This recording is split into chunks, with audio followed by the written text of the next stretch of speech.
फगुनावा में भौजी सोहर गवावेली फगुनावा में भौजी सोहर गवावेली फगुनावा में।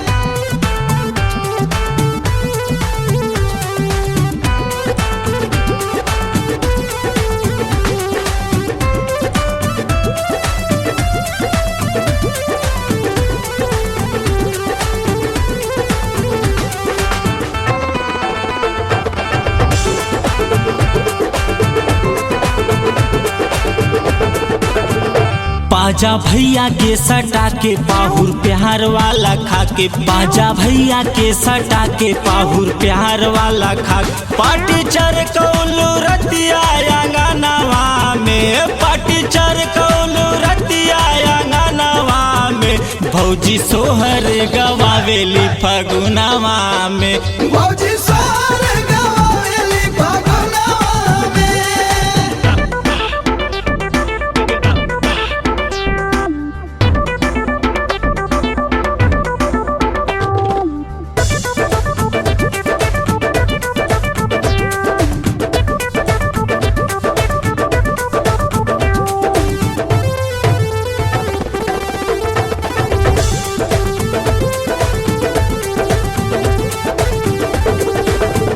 हमार रोवे पिचकारी कैसे रंगवा हम डारी हमार रोवे पिचकारी कैसे रंगवा हम डारी तेरा तर से लाहोलिया के दिनवा में तेरा तर से लाहोलिया के दिनवा में भौजी सोहर गवावेली फगुनावा में भौजी सोहर गवावेली फगुनावा में।